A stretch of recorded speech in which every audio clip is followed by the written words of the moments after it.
À un moment, il faut traverser la rivière. Et la rivière, je pense que d'habitude, avant l'orage, on pouvait passer sur des rochers. Là, le truc, quand je passe dedans, j'ai de l'eau jusqu'au-dessus du genou. Gros courant.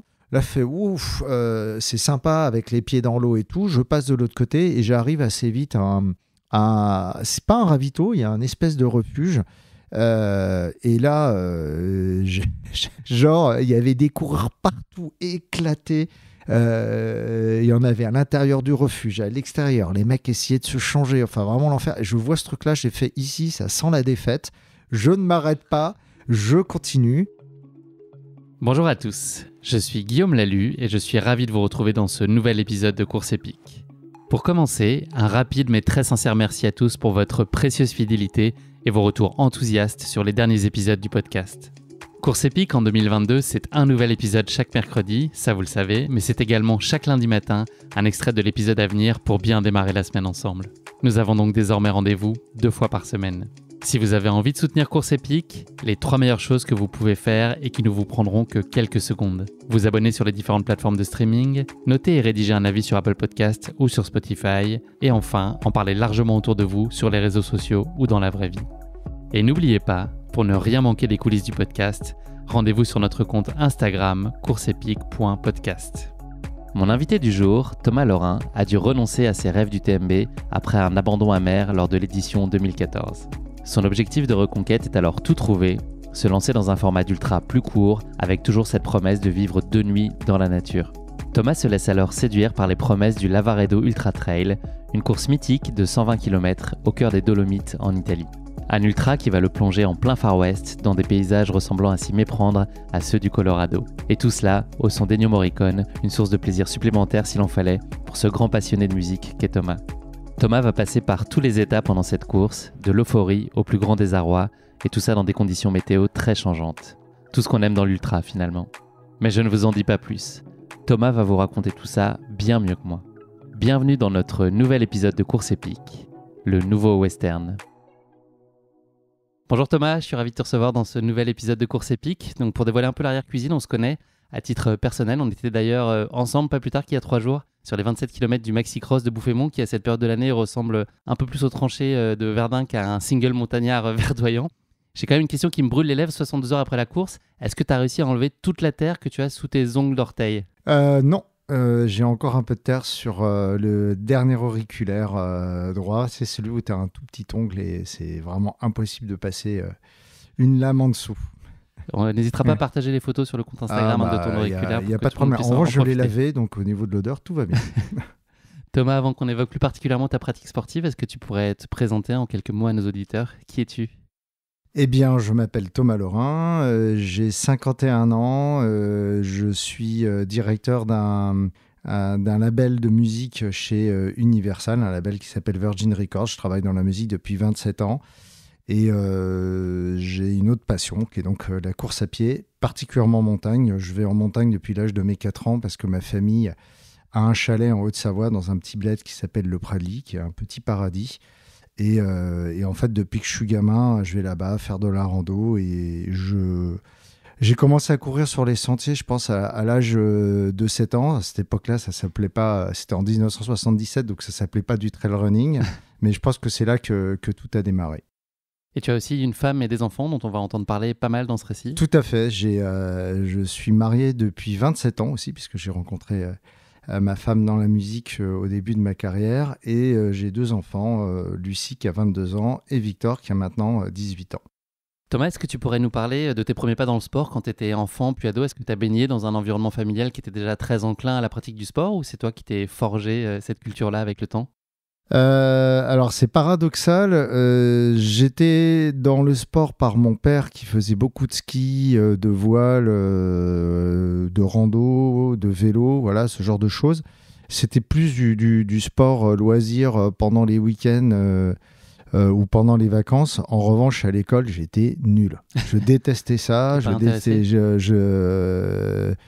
courais pas assez vite, je sautais pas assez haut, voilà, donc c'était pas terrible. Et en fait, c'est sur le coup des 17 ans, quand quand je bossais pour le bac que j'ai commencé à courir au Champ de Mars et que je me suis aperçu que je courais pas longtemps, 20 minutes, mais je me suis aperçu en fait que ça me détendait au niveau cérébral et ça m'aidait à me concentrer. C'est comme ça que ça a démarré. Plus que d'autres sports ?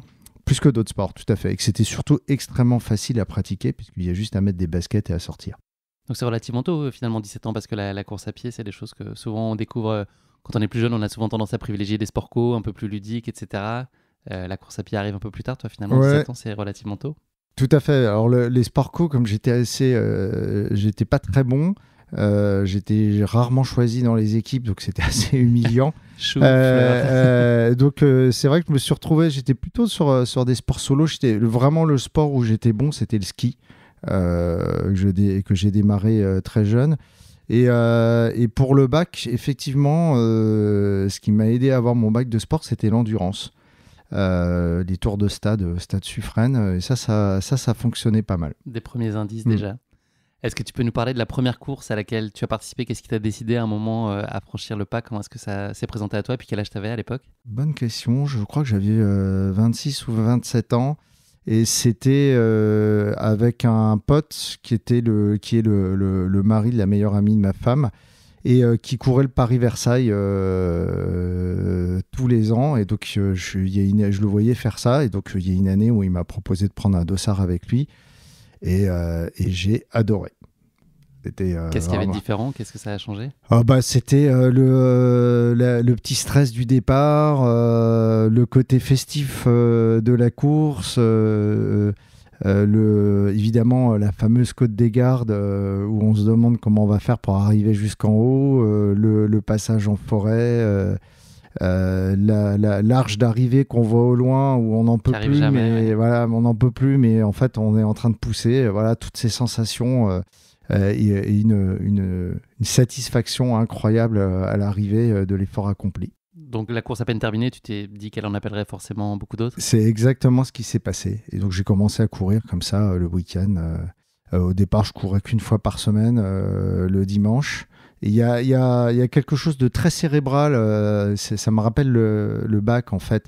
Qui est arrivé, je me suis aperçu qu'en fait, en courant le dimanche, j'avais énormément de créativité, d'idées qui venaient pour le travail. Je me souviens à l'époque où j'étais encore chez IMI, j'avais envoyé un business plan au patron de l'époque, un truc que j'avais inventé en courant comme ça. Et ça, il y avait quelque chose de très mental en fait dedans. Et puis après ça, au fur et à mesure, j'ai commencé à courir en semaine et je crois que la course d'après, c'était le semi-marathon de Paris. Et j'avais un pote chez Virgin EMI à l'époque, qui est un de mes meilleurs amis, qui s'appelle Jean-Christophe Mercier, on en parlera plus tard, voilà, en fait, je l'appelais Monsieur Plus, qui m'amenait à chaque fois sur des distances un peu plus longues. C'est lui qui s'est lancé sur marathon et je le suivais un petit peu comme ça. Paris-Versailles, moi, elle m'est très chère aussi. C'est aussi la première course par laquelle j'ai commencé. Et ça, elle a une saveur toute particulière. J'arrive pas à m'en défaire. C'est un peu le rituel. Il y a Bouffémont en début d'année, puis il y a Paris-Versailles fin septembre. C'est toujours des points de passage que je chéris dans l'année. Et le trail, comment il est arrivé dans tout ça? Là, on parle de course sur route. Est-ce que c'était encore une autre découverte et une autre révélation? Alors en fait, comme je disais, le trail, du fait que j'allais en montagne, enfin je vais en montagne quasiment tous les ans pour randonner, assez rapidement je me suis retrouvé à courir sur les sentiers, à retrouver mes sensations d'enfance. Sauf que quand je faisais ça, j'avais absolument aucune conscience qu'il existait des courses. Et en fait, c'est en 2008, je crois, 2008 ou 2009, où mon pote JC m'envoie un SMS et me dit t'es au chalet, si jamais, passe à Chamonix. Je prends le départ d'une course qui s'appelle la CCC et mais j'avais jamais entendu parler de ce truc-là et là il me dit ouais, c'est une course de 98 km à l'époque avec pas mal de dénivelé, je crois 6000, un truc comme ça. J'ai 98 km, mais qu'est-ce qu'il me raconte? Et donc je dis à ma femme écoute, faut qu'on aille voir ce truc, ça a l'air d'être encore un truc de dingue.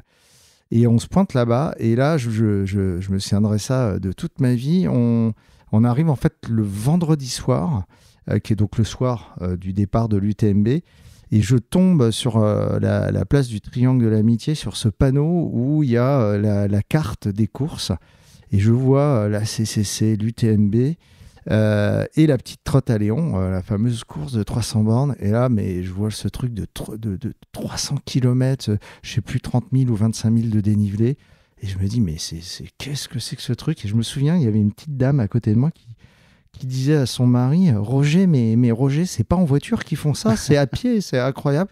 Donc là, vraiment, je me prends ça dans la figure. Et puis, quelques heures après, je vois le départ de l'UTMB, et donc c'était vraiment découverte. J'ai tout découvert ce jour-là, et j'étais dans la rue principale de Chamonix, et là je vois ces hommes et ces femmes qui s'élancent avec des frontales sur la tête, quoi. Je crois qu'il était 18h, et là je les vois partir. Je savais pas combien de temps ça prenait, mais partir en me disant, mais attends, mais ils vont courir toute la nuit en montagne, mais qu'est-ce que c'est que ce truc?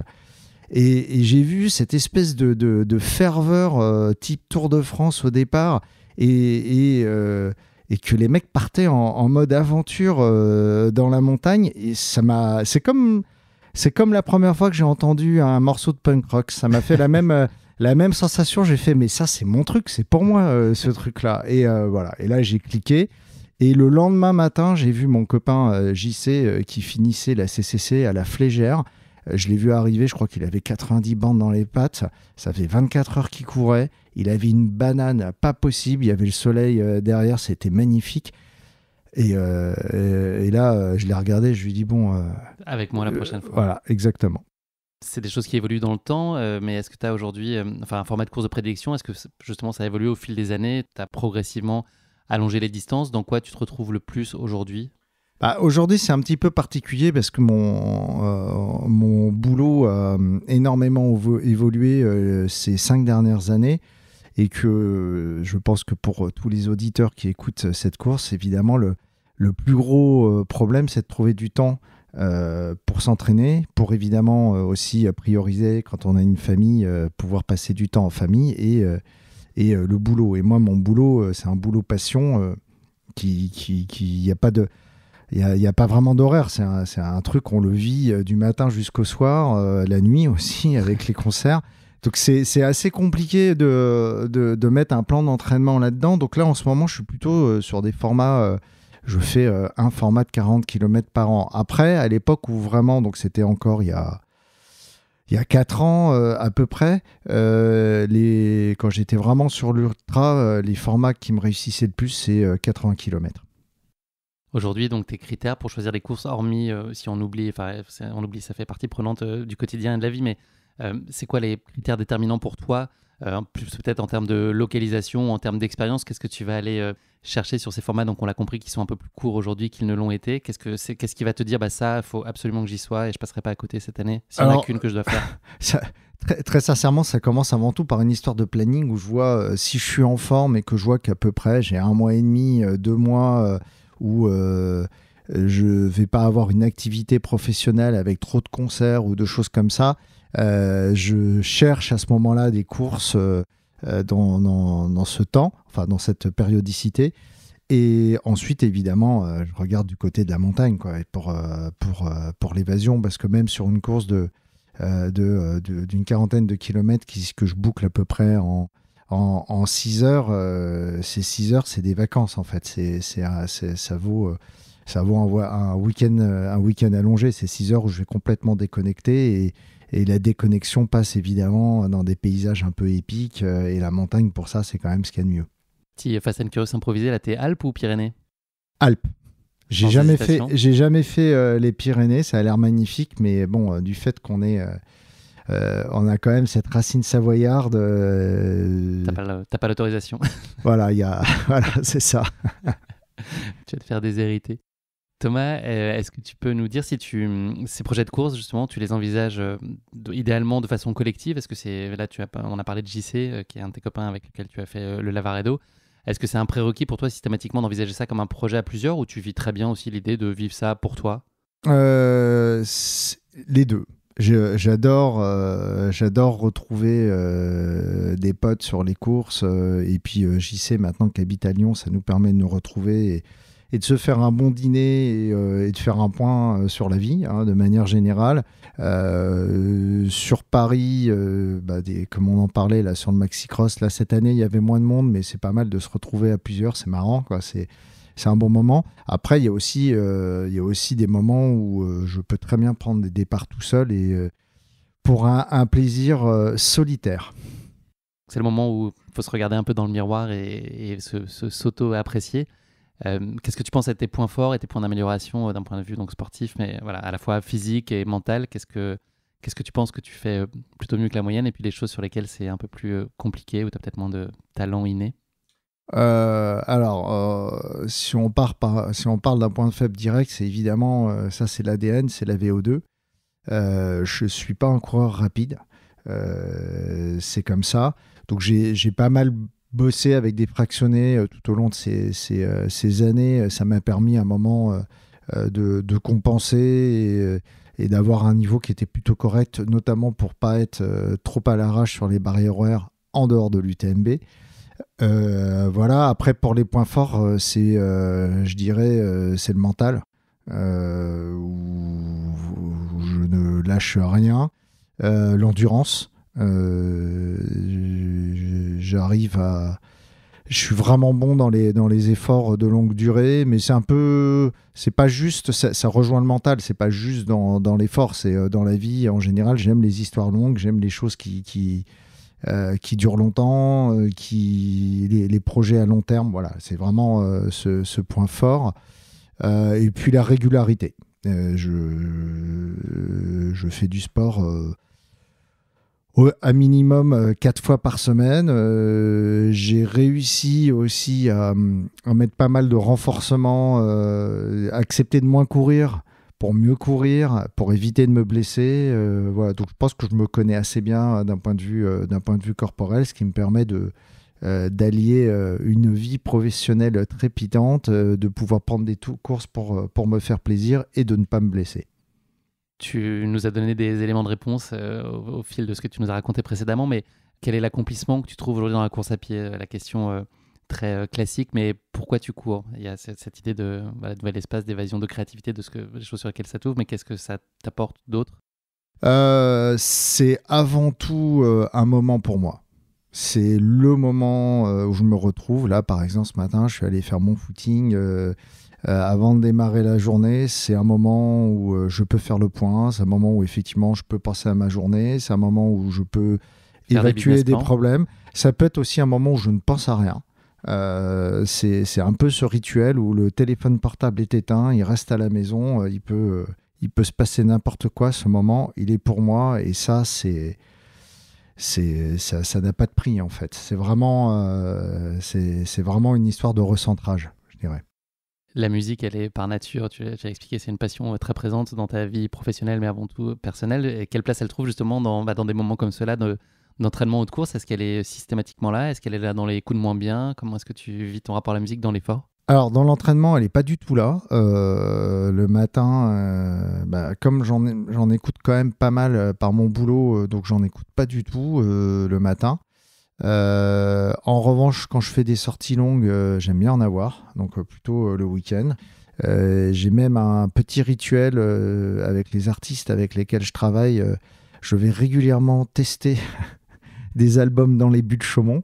C'est un peu le truc, c'est quand vous faites des tours de buts de Chaumont et que un album, quand l'album est bien, c'est génial, vous sentez pas passer le temps, et quand l'album est moins bien, vous sentez très très vite les défauts, et donc c'est là-dedans. Et après ça, en course, sur des formats longs, j'évite de mettre la musique trop tôt, parce que ça coupe un peu de l'extérieur, des bruits de la nature, de la course, et puis c'est un petit côté hypnotique qui peut être dérangeant à la longue, déjà qu'au bout d'un moment on perd un petit peu de lucidité.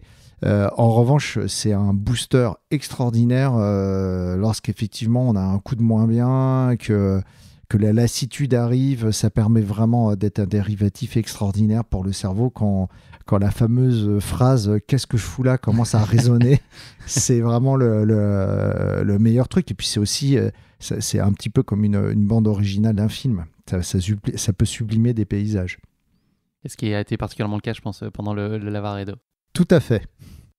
Tu vas en oublier plein, mais est-ce que tu peux nous donner quelques noms d'artistes avec lesquels tu as le plaisir de travailler aujourd'hui ? Oh là, il y en a plein. Terre Noire, Polo and Pan, Feu Chatterton, Grand Corps Malade. Plein de beaux noms et plein d'internationaux aussi. Impala, voilà, etc., etc. Merci beaucoup Thomas pour cette introduction. On va passer maintenant à notre séquence de la basket chinoise, qui est ce format de portrait chinois version sportive. Première question de cette rubrique, si tu étais un personnage fictif, qui serais-tu ? Je pense que je serais le capitaine Willard dans Apocalypse Now. Okay. Forcément, pour le côté aventure. Après, bon, j'aime bien mener des équipes dans l'aventure. Donc lui, il le fait, mais d'une façon un petit peu autoritaire, un petit peu particulière. Ah non, pas autoritaire. C'est pas Marlon Brando, c'est Martin Sheen. C'est celui justement qui doit arrêter le colonel Kurtz. Donc non, c'est celui qui part sur le bateau avec une petite équipe et qui lui-même est un petit peu perdu. Et j'aime bien le côté aventure, introspection, et puis un côté un peu dérangé quand même. Il est un peu fou, on peut le dire.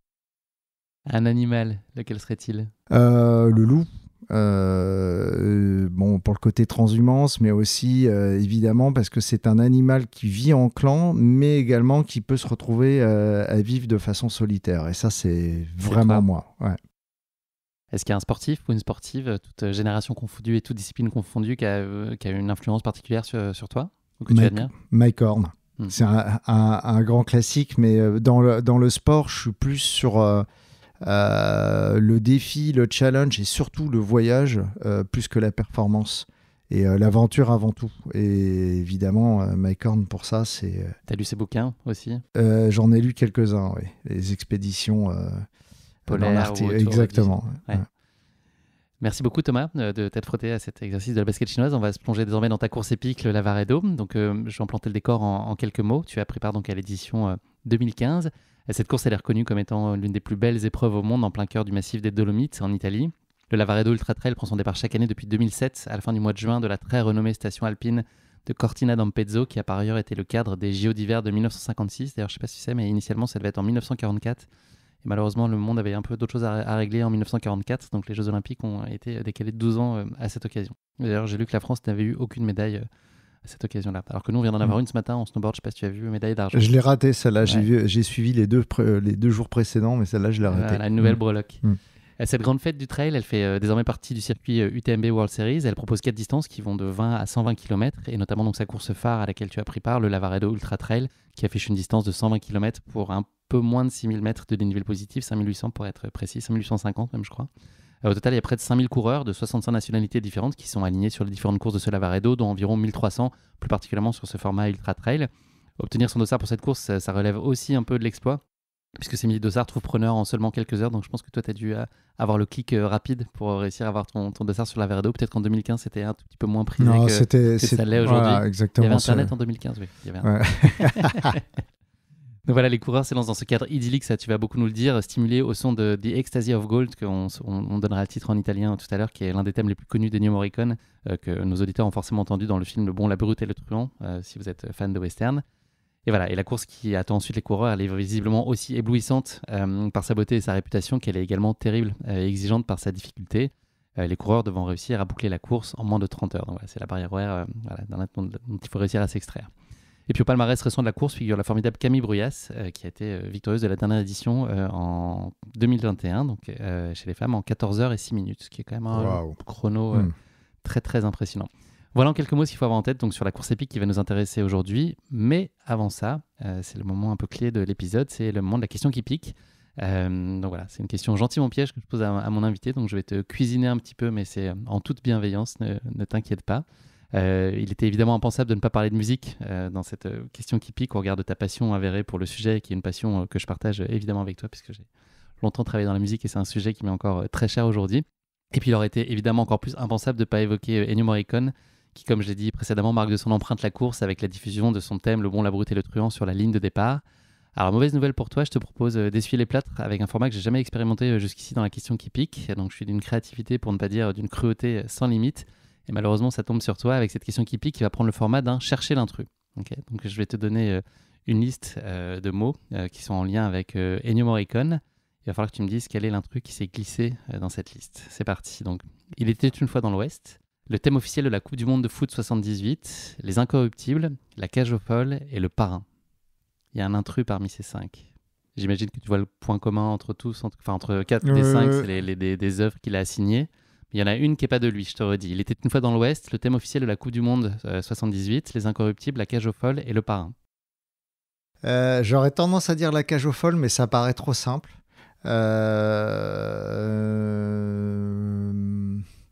J'hésite entre Les Incorruptibles et la Coupe du Monde. Je veux dire Les Incorruptibles. Et ben c'est Le Parrain, figure-toi. Ah bon? Le Parrain, c'est l'œuvre de Nino Rota, bien sûr. qui est un compositeur et chef d'orchestre italien, qui fait beaucoup de BO pour 170 films, et notamment pour Federico Fellini.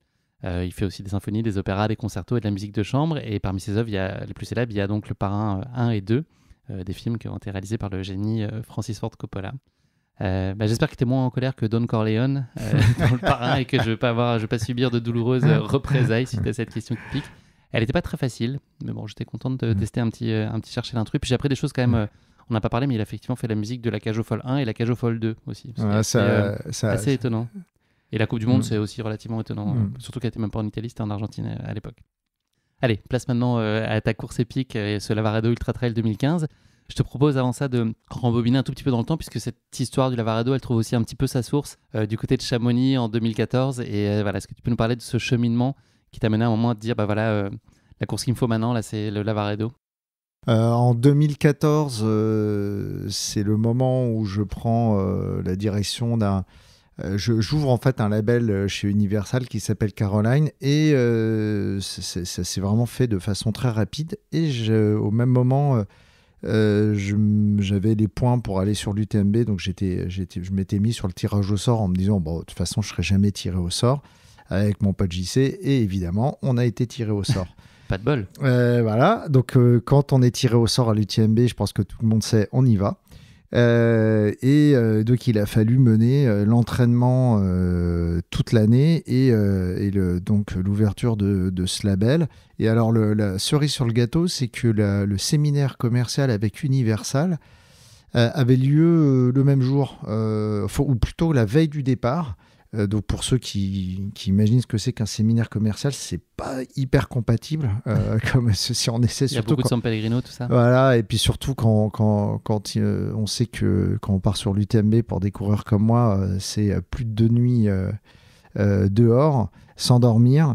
Donc je suis évidemment parti avec une dette de fatigue assez énorme et au 87e kilomètre.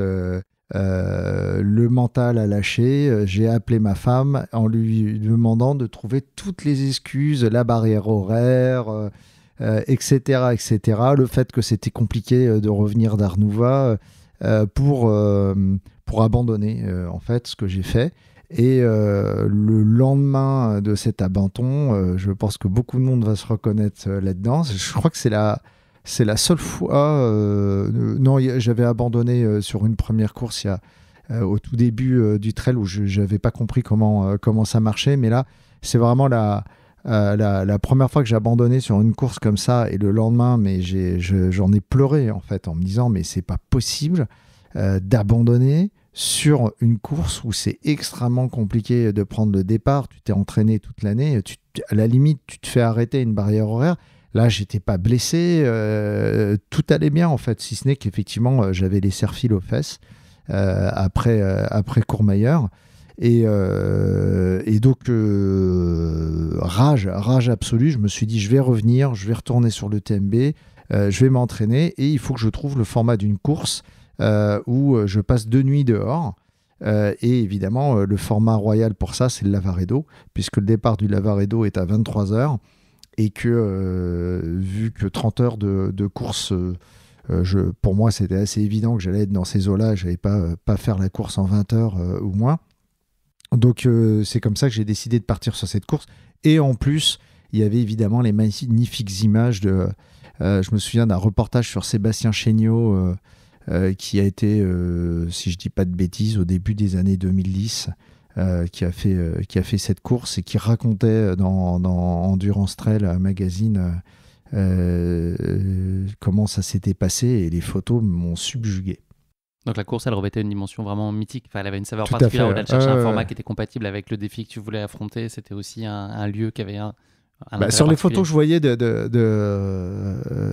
Sébastien Chéniaud, on avait vraiment l'impression d'être dans le Colorado. Il y a un côté western. Et du coup, ah oui, et puis alors, évidemment, je suis allé sur YouTube regarder les films, et c'est là que j'ai découvert qu'en plus, la musique derrière, c'était ce fameux thème L'Estasi del Oro de Morricone.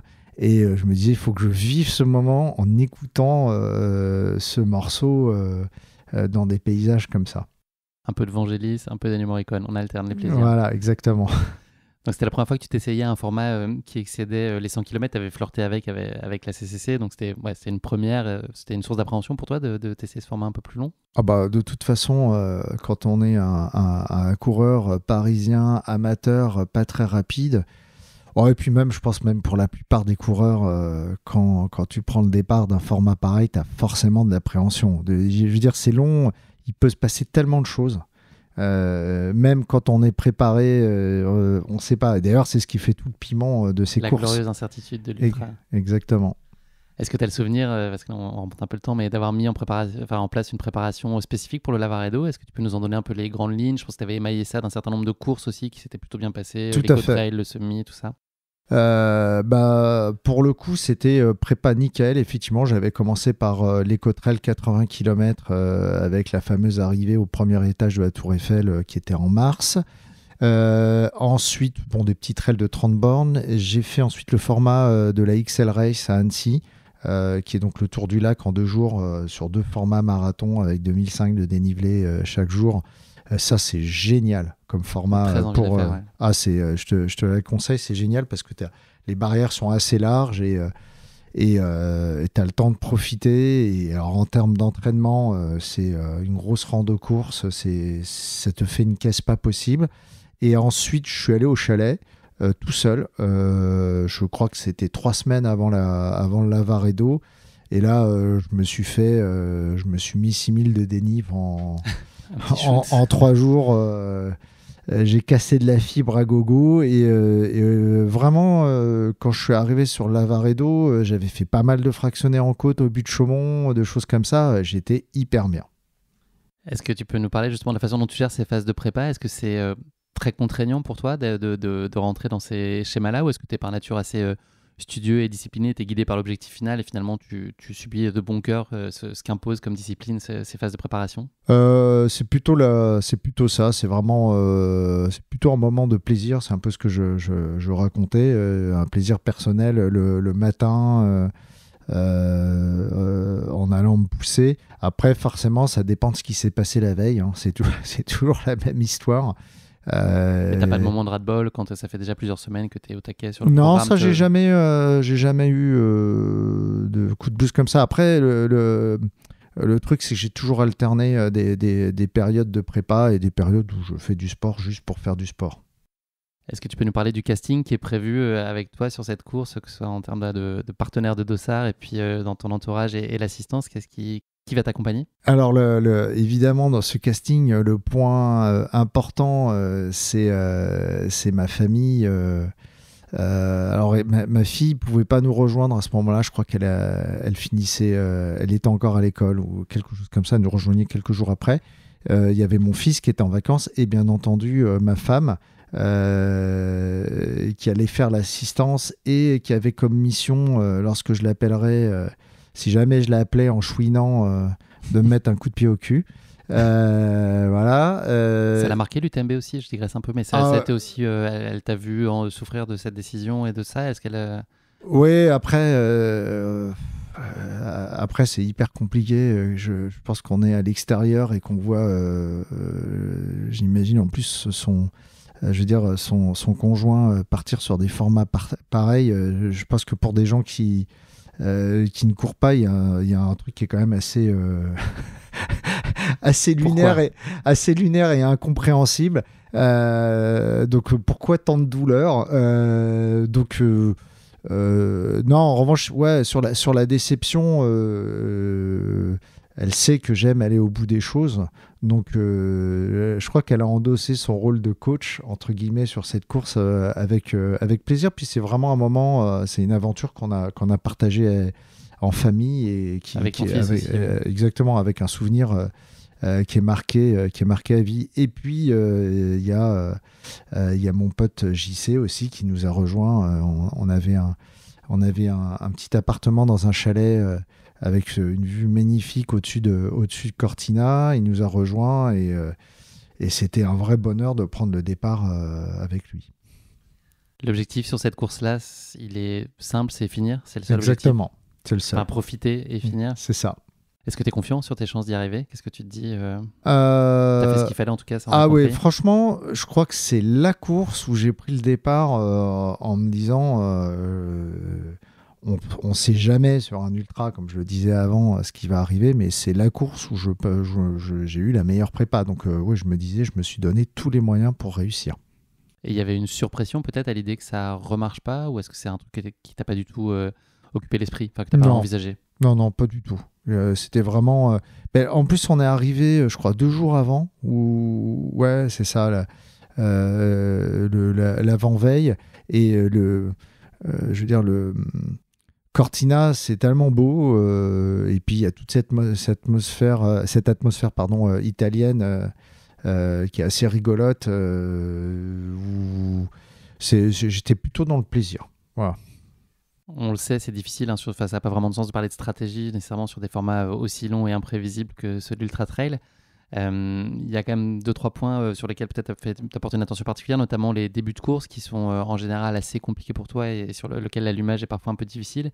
Et puis le sujet des nuits sur lequel il y avait forcément des points d'interrogation puisque tu n'avais jamais été confronté à ces formats où tu passes de nuit dehors.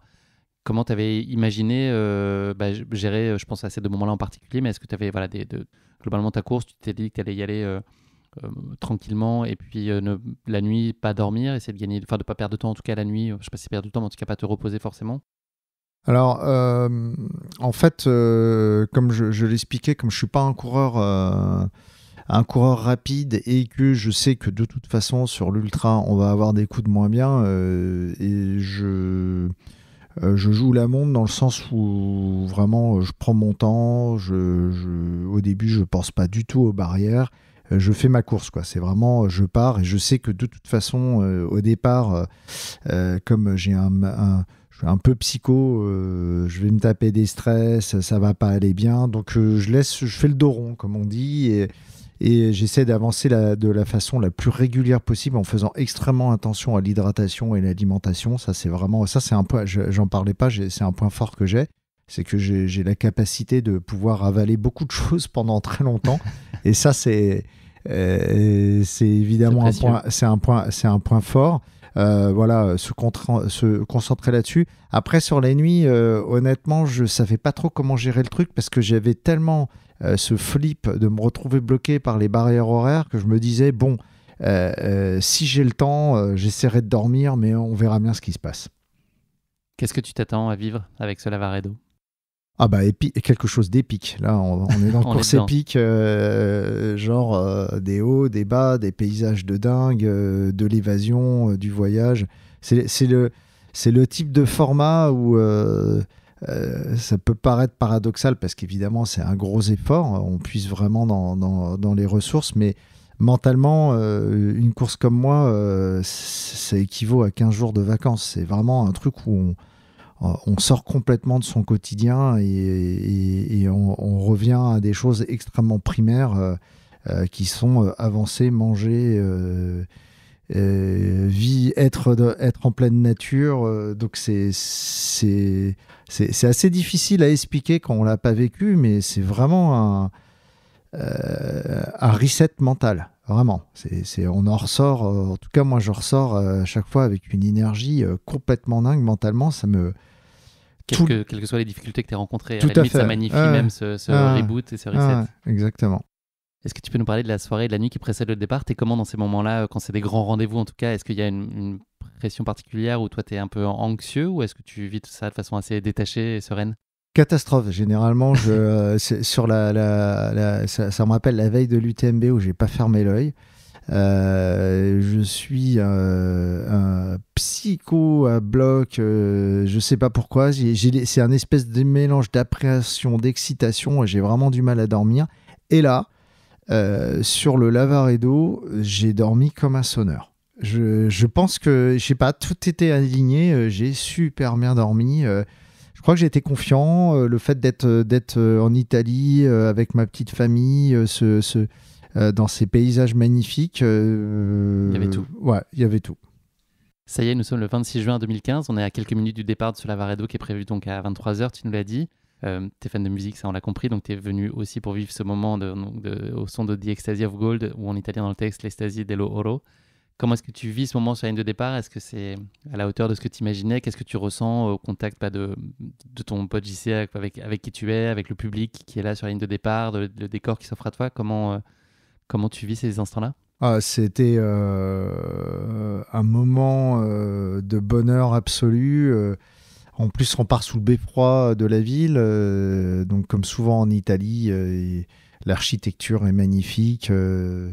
On voit, je sais plus, j'ai plus de souvenirs Non, c'est la nuit, donc on voit pas les montagnes. Mais c'est vraiment, je me souviens de ce beffroi éclairé.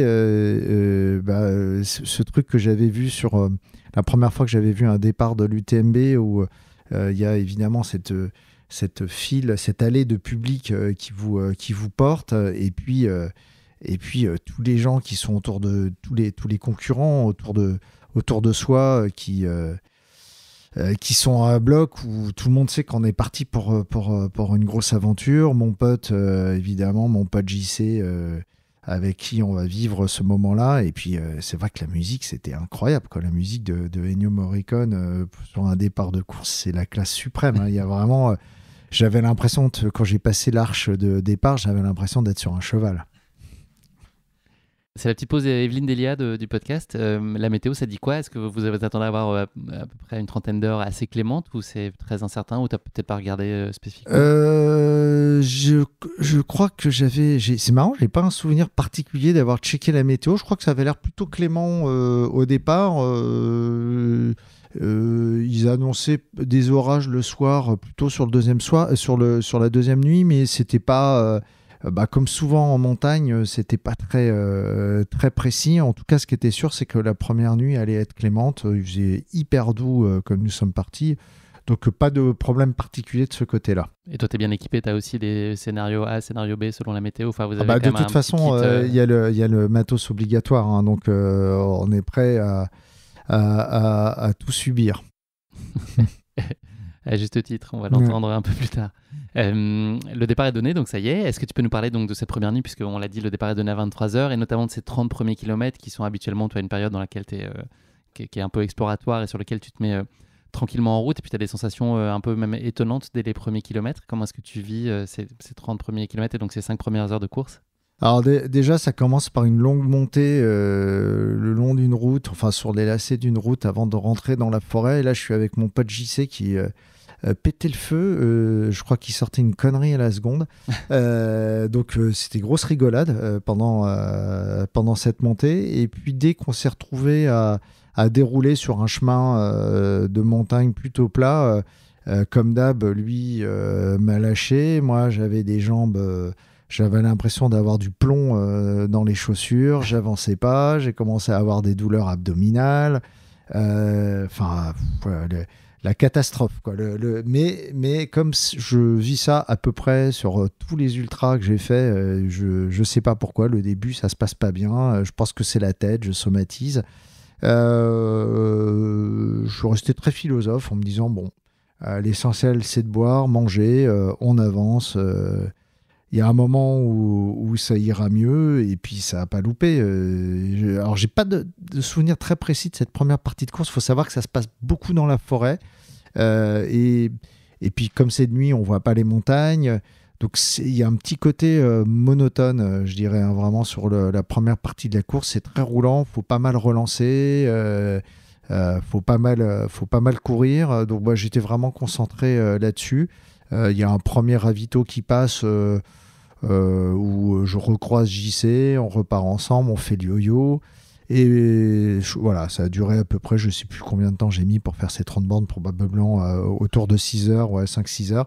Et en fait, en arrivant juste avant le ravito du 30e, bah, le truc habituel qui se passe, je rattrape JC et là, je sens que j'ai des jambes 30 bornes. Ça y est, je suis réveillé, j'ai le feu dans les jambes, zéro douleur, pleine forme. J'ai pas, donc, il est 6 heures du matin, tout va bien, on arrive à ce ravito et en fait...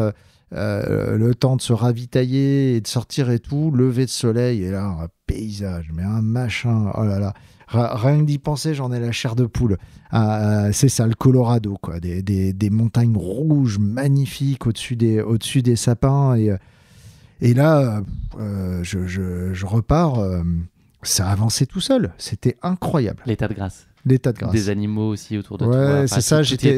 Donc là, avec JC, on avait pris l'habitude sur ce type de format de pas courir ensemble parce qu'en fait, on est rarement au même rythme. Et puis, vu le problème des barrières horaires, t'évites au moment où tu as la patate d'attendre ton pote parce qu'on n'a pas forcément les coups de barre au même moment.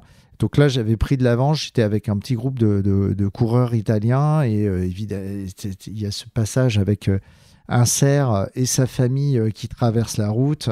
Et puis après c'était ce moment de grâce où je me suis retrouvé seul avec un coureur japonais, je crois, sur un single track qui serpentait entre forêts, vue de balcon sur les montagnes. Et on était tous les deux et on se relançait mutuellement. C'est des moments de course qui sont extraordinaires. Euphorisants. Ouais. Tu continues ton petit bonhomme de chemin. À l'approche des kilomètres 50, il y a une grosse ascension vers Oronzo qui t'attend. Donc là, c'est le petit matin. La magie se prolonge. Tu es toujours dans un décor de rêve et tu as Ennio entre les oreilles, c'est ça? Tu joues la carte à fond? C'est un peu après? Pas à ce moment-là. À ce moment-là, j'ai toujours pas de musique dans les oreilles. Là, c'est vraiment la première grosse difficulté de la course.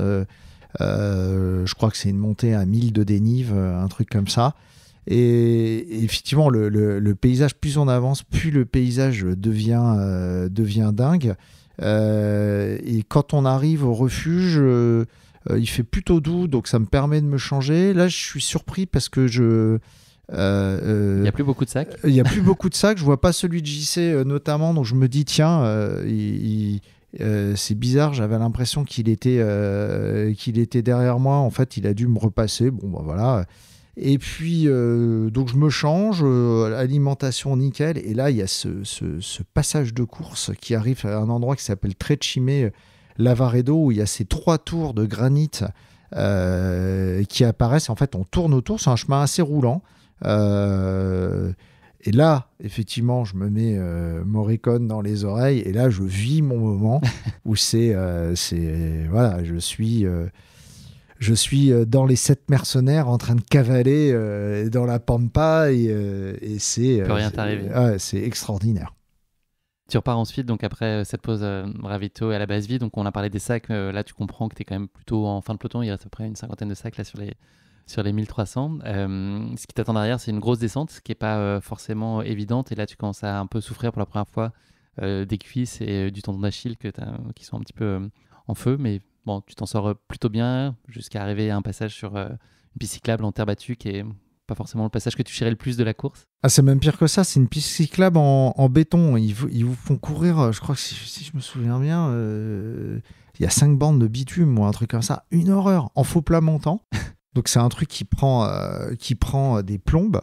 Et en fait là, c'est vraiment c'est marrant parce que ça paraît con de courir sur une piste cyclable, mais là ça a vraiment été un moment de lutte où je me suis dit c'est insupportable, faut que je cours le maximum dessus et donc j'arrive après au ravito, je crois au 66e kilomètre de Simabank où se trouvent ma femme et mon fils sur le premier passage. Et en fait c'est ça qui m'a motivé pour avancer sur cette piste cyclable en me disant j'ai ma femme et mon fils qui m'attendent en haut, faut que j'arrive avec la banane, que je leur montre que j'ai la patate, et effectivement, ça c'est la magie d'avoir sa famille sur ce genre de course, le fait de les voir. Comme dirait la compagnie Cole, c'est bon pour le moral. Voilà, exactement. Et là ça se corse après. Ouais, parce que là je fais une première petite erreur, c'est que donc je suis hyper content d'être avec eux. Alors déjà, là, je m'aperçois avec surprise qu'en fait JC est dehors parce qu'ils l'ont pas vu passer. Dehors, pardon, derrière.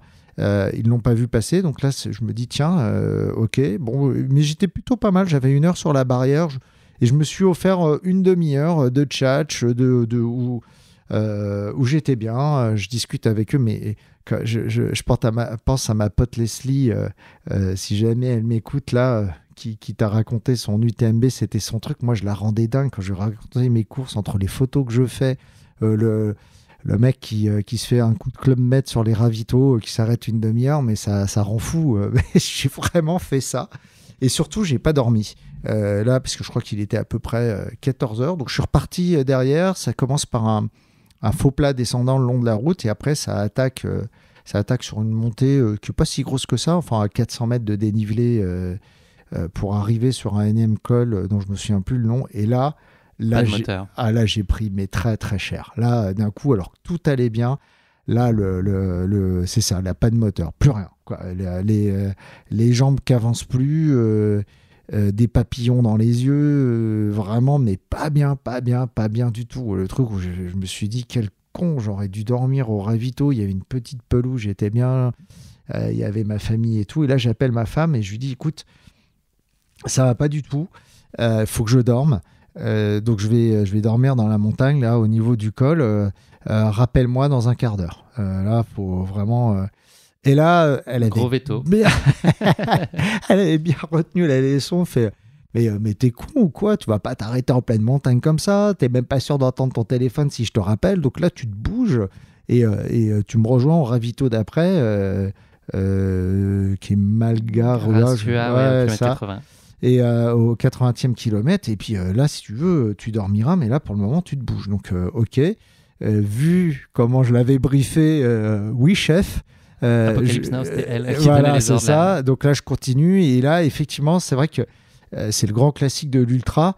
Je sais pas comment ça marche. Il y a évidemment une demi-heure épouvantable de lutte et tout. Et puis en fait, au bout d'une demi-heure, ça redémarre, ça repart. C'est comme dans la vie. Voilà. Voilà. Donc là, tu fais une petite pause express donc à ce ravitaillement à proximité du kilomètre 80. Donc tout est réenclenché et les signaux sont Tout est réenclenché. Je ne dors pas. Ouais. Un petit coca et c'est Voilà. parti. Tu t'avances ensuite vers le Val de Trevanenses, qui est un endroit indescriptible, mais je pense que quand même ça vaut le coup que tu tentes l'exercice de nous le décrire. Là, la chaleur commence à s'en mêler, et puis au loin, il pointe une menace dont tu vas nous parler aussi, qui pourrait changer un peu le cours de la course et des kilomètres qui t'attendent pour les heures suivantes. Voilà, donc là en fait c'est un val qui est extraordinaire où c'est entre 2 énormes falaises de calcaire et il y a comme des fenêtres en fait, des petites grottes, non vraiment des fenêtres qui apparaissent le long assez haut dans le mur et en fait je crois que ce sont des galeries qui ont été creusées pendant la guerre de 14-18 où je ne sais pas si c'était l'armée locale qui était installée dedans. Mais ça donne vraiment, il y a vraiment quelque chose de très très épique sur cet endroit. Au milieu de ce val, il y a une rivière qui est bleu turquoise, enfin vraiment avec une couleur extraordinaire. Un peu de forêt autour. Au-dessus, c'est vraiment très calcaire. Et tout au-dessus, on voit qu'il y a un plateau par lequel on va passer. Et là, surtout, on voit un nuage noir, mais un truc. Mais quand je dis noir, c'est noir, quoi. Vraiment en angle. Et je fais ça sent l'embrouille quand même. Et surtout, fort de mon euphorie, ma confiance et tout ça, j'avais laissé le fameux surpantalon de pluie obligatoire sur l'UTMB qui n'est pas obligatoire sur le Lavaredo dans le sac de ma femme. Et je me suis dit, bon, il fait hyper chaud, ça ira, et voilà. Et donc là, je pars dans cette montée qui est quand même assez longue, et puis 1 goutte, 2 gouttes, 3 gouttes, mais il faisait chaud, je sais pas, il faisait 30 degrés, un truc comme ça. Et là, j'étais avec un petit groupe de coureurs. Et là, on arrive en haut du Val. Et là, le nuage, il n'y avait plus de soleil. Hein, il n'y avait plus rien. C'était vraiment noir, noir. Et j'ai vraiment eu la sensation qu'il y avait quelqu'un qui appuyait sur un interrupteur, genre mode on tempête. C'est parti. Et en l'espace de 5 minutes... Pluie horizontale, c'est bon, check. Okay. Voilà, ça a pluie horizontale, vent, tu passes de 30 degrés à 10 degrés, tu vois plus rien. Enfin, c'est des éclairs partout, l'orage, quoi. Mais vraiment le big orage. Donc, je me suis retrouvé à me changer dans un buisson parce que là, j'étais vraiment en mode t-shirt short. Donc, mettre le coupe-vent, mettre le corsaire, à me maudire en me disant putain, pourquoi j'ai pas pris mon pantalon de pluie, voilà. Et là, je pars en me disant de toute façon, ça caillait tellement, faut que j'avance parce que c'est pas bon de rester à cet endroit-là. Ça te rend nerveux ces conditions ou tu les gères Non, parce qu'en fait, sur la CCC, j'ai vécu ça. En fait, j'ai vécu ça sur la Saint-Élion aussi. On a eu des conditions plusieurs fois. En fait, sur des courses précédentes, on prend l'habitude de gérer ce genre de trucs. Puis, comme je le disais, je vais en montagne depuis que je suis môme, donc me prendre des draches en pleine montagne, ça m'est arrivé des dizaines de fois. Donc, non, pas plus flipper que ça. En revanche, j'ai vite senti qu'il fallait s'activer, que c'était pas bon du tout de rester sur place. Alors le seul truc qui était un peu flippant, c'était effectivement la foudre, parce que c'est un plateau et que y a rien pour se protéger. Donc là, faut y aller. Il y a un petit côté inconscient dedans, mais on le tente. C'est comme ça. En plus, avec l'histoire des bâtons, on se dit si jamais ça attire le truc. Donc il y a un petit peu d'appréhension là-dessus. Mais là, franchement, c'est ça qui est assez extraordinaire sur ce genre de course, c'est que c'est quand même assez cadré. Et en fait, on a l'impression de vivre des trucs très extrêmes de survie, mais dans un cadre. Voilà. Donc là, j'avance dans le Val. Je me suis retrouvé, j'étais tout seul. Et je suis de fanion en fanion sur le balisage. Et à un moment, il faut traverser la rivière. Et la rivière... je pense que d'habitude, avant l'orage, on pouvait passer sur des rochers. Là, le truc, quand je passe dedans, j'ai de l'eau jusqu'au-dessus du genou, gros courant. Là, fait ouf, c'est sympa avec les pieds dans l'eau et tout. Je passe de l'autre côté et j'arrive assez vite c'est pas un ravito, il y a une espèce de refuge. Et là, j'avais l'impression de voir des scènes de mecs qui ont fait la guerre. Genre, il y avait des coureurs partout éclatés. Il y en avait à l'intérieur du refuge, à l'extérieur. Les mecs essayaient de se changer. Enfin, vraiment l'enfer. Et je vois ce truc-là, j'ai fait ici, ça sent la défaite.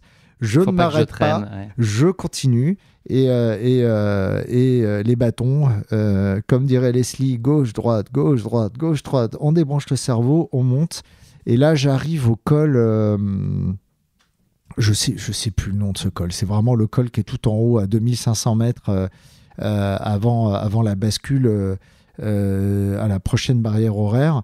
Et là, c'est extraordinaire. Même délire, tu as l'impression qu'il y a un mec qui rappuie sur l'interrupteur. Off, et en l'espace de 10 minutes, le ciel se déchire, grand ciel bleu. On est au moment du coucher, pas loin du coucher de soleil. Et là, une vue sur toutes les Dolomites, mais un truc, pareil, quoi, le Far West. Je me remets mes Oricon dans les oreilles et c'est parti. J'appelle ma femme en disant chérie, je suis là dans une demi-heure, il y a que 5 bornes. Bah oui, bien sûr, je vais courir à 10 de moyenne, tout va bien. J'avais oublié en fait qu'il y avait un coup de cul derrière, donc pour moi il y avait juste une descente, j'allais dérouler et ça part. Sauf que derrière il y a effectivement une bosse qui doit faire 300 mètres de dénive, un truc comme ça avant d'arriver au ravito. Et là, j'ai commencé à sentir que ça tire. Et ça a tiré, la barrière horaire a commencé à s'en mêler. Je digresse un peu quand même, juste pour parler du sort de JC, qui t'a envoyé un petit texto un peu plus tôt pour te dire qu'au kilomètre 76, la course s'est arrêtée pour lui, justement en raison de la barrière horaire. Exactement, il s'est fait cueillir sur la barrière, je crois, justement au Malgarua ou un truc comme ça. Donc il me souhaite bonne chance. Et en fait, à ce moment-là, quand il m'envoie ce message, c'est là que je me dis que vu parce que j'étais encore assez en avance sur les barrières, je me dis ouais, franchement, l'entraînement est bon. Ça fait chier que mon pote finisse pas. Mais de l'autre côté, c'est aussi un signal que, a priori, j'ai les cartes en main pour aller jusqu'au bout. Et je me dis, je vais finir pour lui aussi. Tu arrives donc au ravito du 95e kilomètre à Col Gallina, où il y a beaucoup d'abandons. C'est à peu près la moitié des abandons de la course qui ont lieu ici. Donc là, on commence à toucher du doigt le sujet de la barrière horaire qui se fait un peu plus présente. Ta famille est là quand même pour t'accompagner et te booster. Toi, c'est quand même un moment où tu es un peu moins bien et tu arrives un peu en mode zombie. Comment est-ce que tu vis ce moment? Est-ce que justement la barrière horaire, pour la première fois, commence à être un sujet de pression sur toi? Ah là, c'est la cata parce que, comme je le disais juste avant, je savais que j'avais la forme pour arriver à finir. Et là, je me dis, attends, je suis trempé et tout, il faut absolument que j'arrive à me changer. Comment je vais faire? Et là, j'avais, je crois, 10 minutes ou un truc comme ça.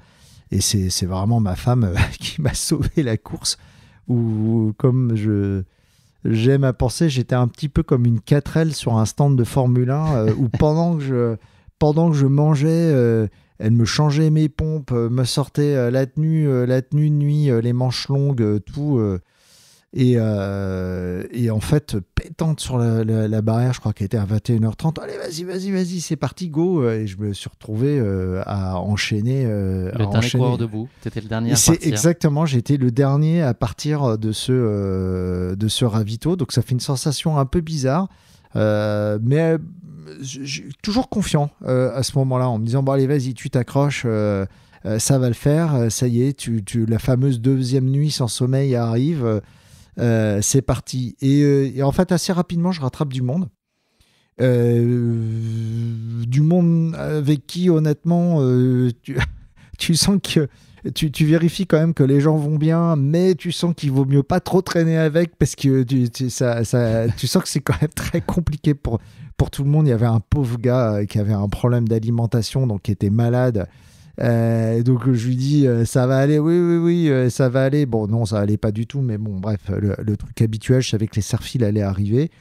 Et puis là, nuit noire et une énorme, vraiment une grosse montée. Et là, ça y est, là, c'est à nouveau super dur. Et puis alors le chemin, c'est n'importe quoi. Il y a des blocs rocheux. Je me dis putain, là, c'est vraiment technique. Là, il y a vraiment des blocs rocheux dans tous les sens. Et au bout d'un quart d'heure, je me dis, mais c'est de l'escalade ce truc. Et c'est en fait là que je m'aperçois que j'ai perdu toute ma lucidité et en fait que je suis plus du tout dans le chemin, que je suis en train d'avancer dans les rochers à côté du chemin, à 10 mètres à gauche. Et là, je me dis, aïe, il va falloir faire gaffe parce que je suis pas, j'ai plus les yeux en face des trous. Ça doit être ça, le truc de la deuxième ligne. Donc on va y aller tranquille.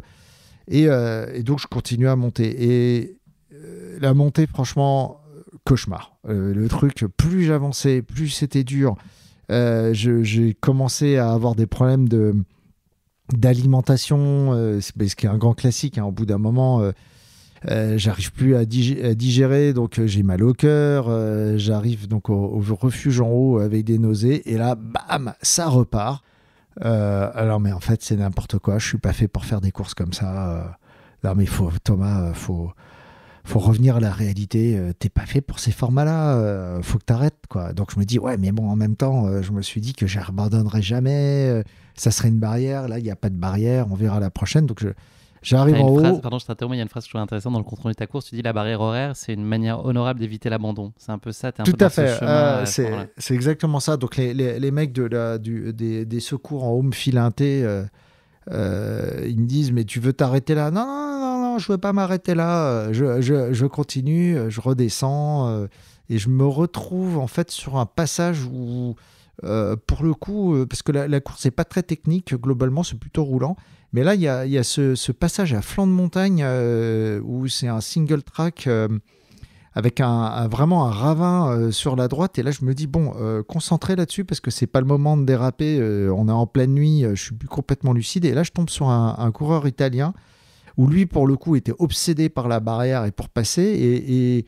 Et donc, on commence à faire route ensemble. Et je sais pas, il me parlait en italien. Je sentais qu'il stressait, il me montrait sa montre, il stressait sur la barrière.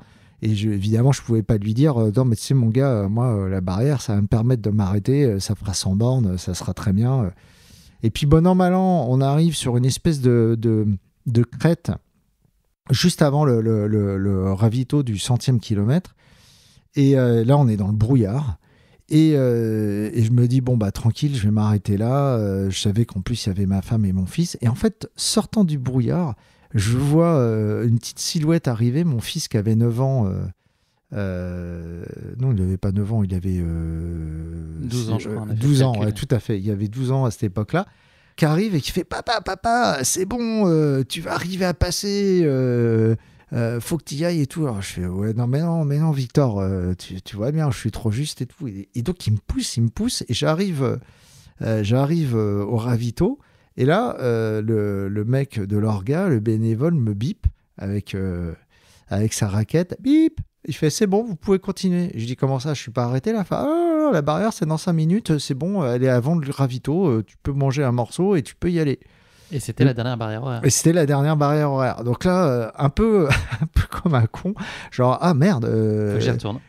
C'est ouais, ou plutôt en mode si je m'arrête là, ça veut dire que j'abandonne. Et là, il y a mon fils qui commence à me dire écoute, c'est super, t'as fait 100 bornes, papa, mais regarde, là, il t'en reste plus que 20. Si t'arrêtes maintenant, ça va te faire comme l'UTMB. Demain matin, tu vas être hyper déçu. Donc, franchement, vas-y, continue. Et là, franchement, le fiston, je savais plus quoi dire. J'étais obligé, j'ai mis le surpantalon. Je suis reparti avec mon italien. Ma femme aussi qui me dit allez, tu pars pas tout seul, là, tu lâches rien.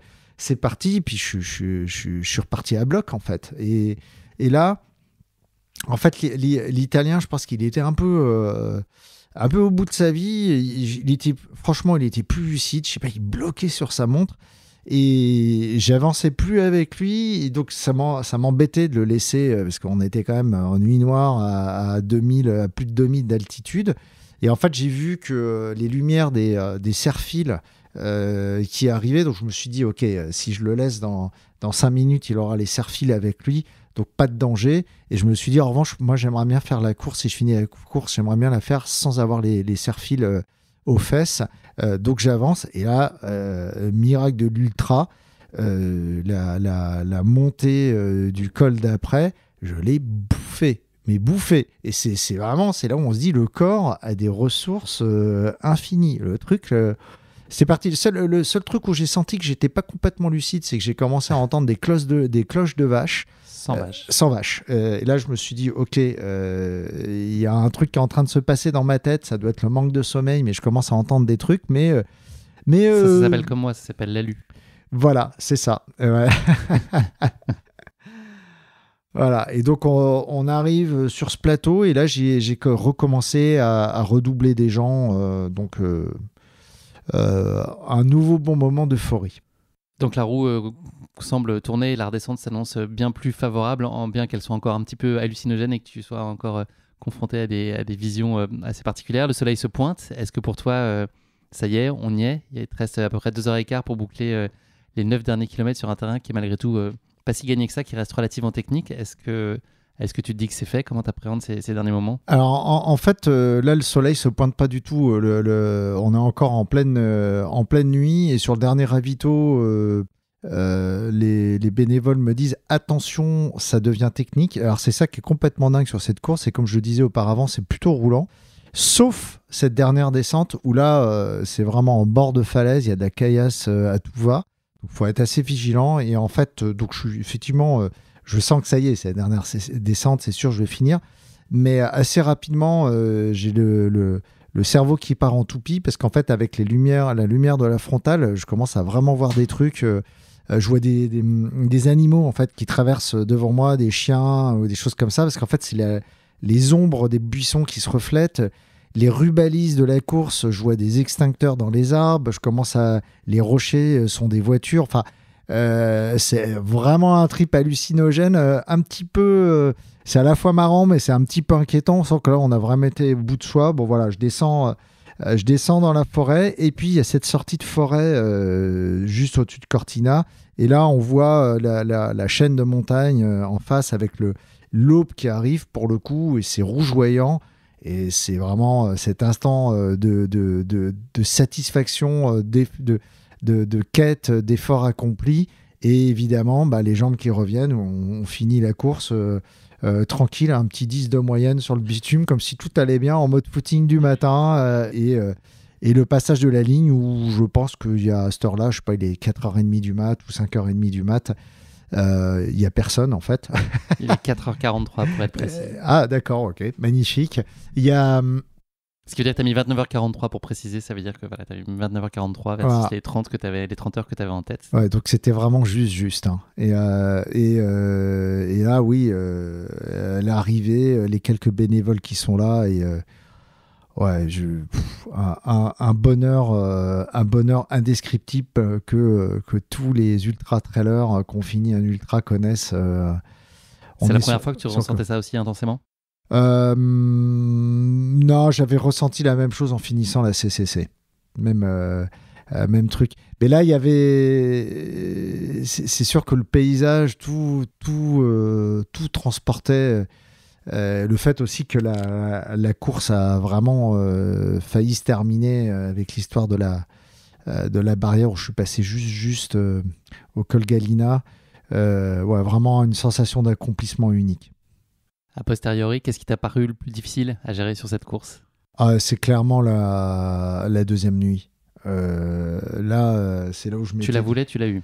Voilà, c'est ça. Mais je pense que tous les coureurs qui ont vécu ça, c'est vraiment très compliqué. En fait, je pense que j'ai appris à faire ça après, justement, et je le fais tous les jours. C'est l'histoire de la micro-sieste où en 5 minutes, on arrive à se régénérer. Je pense qu'en fait, la clé là-dedans, c'est d'arriver à...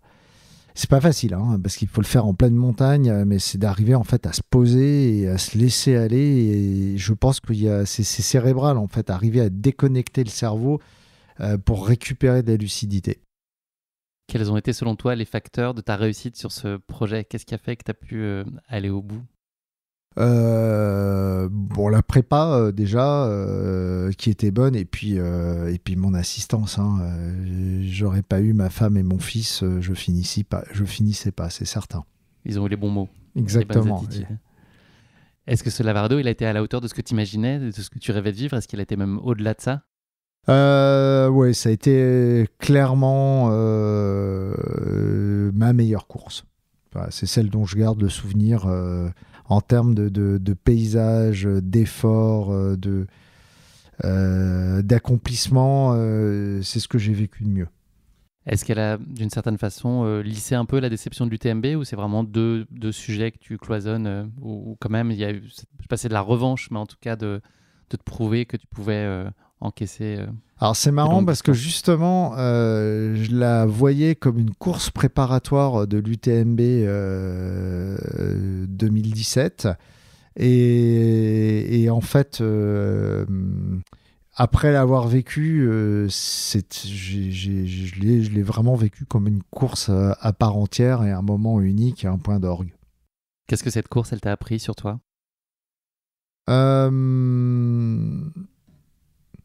Elle m'a appris que j'étais capable, je pense que c'est l'histoire de l'inconscient, hein, tout le monde a ça, mais que j'étais capable régulièrement de me piéger moi-même. Et que lorsque dans la vie, bon, tout le monde connaît l'histoire des hauts et des bas, mais lorsque dans la vie, on est persuadé que on est fait d'une certaine matière, avec certaines idées et tout, ne jamais oublier qu'on est tous des pièces en fait avec deux faces, et que les deux faces sont liées, et qu'il ne faut pas imaginer qu'on puisse séparer l'une de l'autre, et que lorsque que son mental est en train de vous dire non mais t'es pas fait pour ça, ou c'est trop dur, ou t'es pas à la hauteur, etc. Faut pas écouter, quoi. Faut juste aller au bout de ses rêves. Faut relativiser. Voilà, beaucoup sur le fait de relativiser les moments difficiles. Ça, c'est vraiment le meilleur apprentissage. Question très difficile. S'il n'y en avait qu'une, l'image que tu retiendrais de ce Lavaredo ? C'est...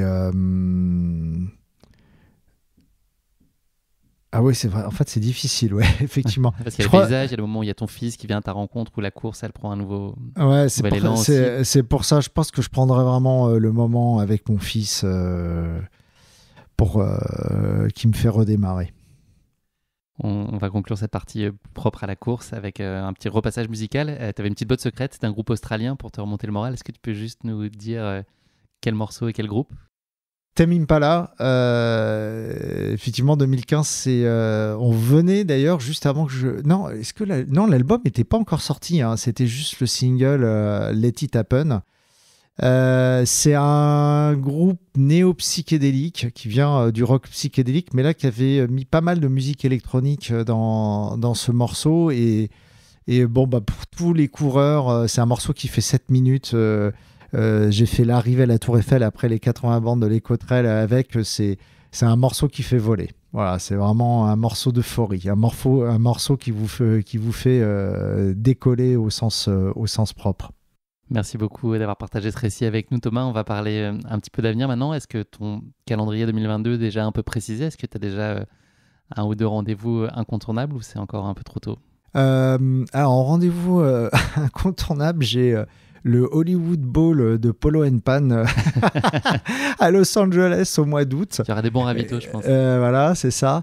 Après, au niveau course, pas vraiment, parce que c'est ce que j'expliquais, ça va dépendre du temps. En plus, là, je voyage, j'ai vraiment beaucoup envie de voyager avec ma femme, donc j'ai pas envie de mettre ça sur une course. J'ai eu un accident il y a quelques années où j'ai eu un pneumothorax.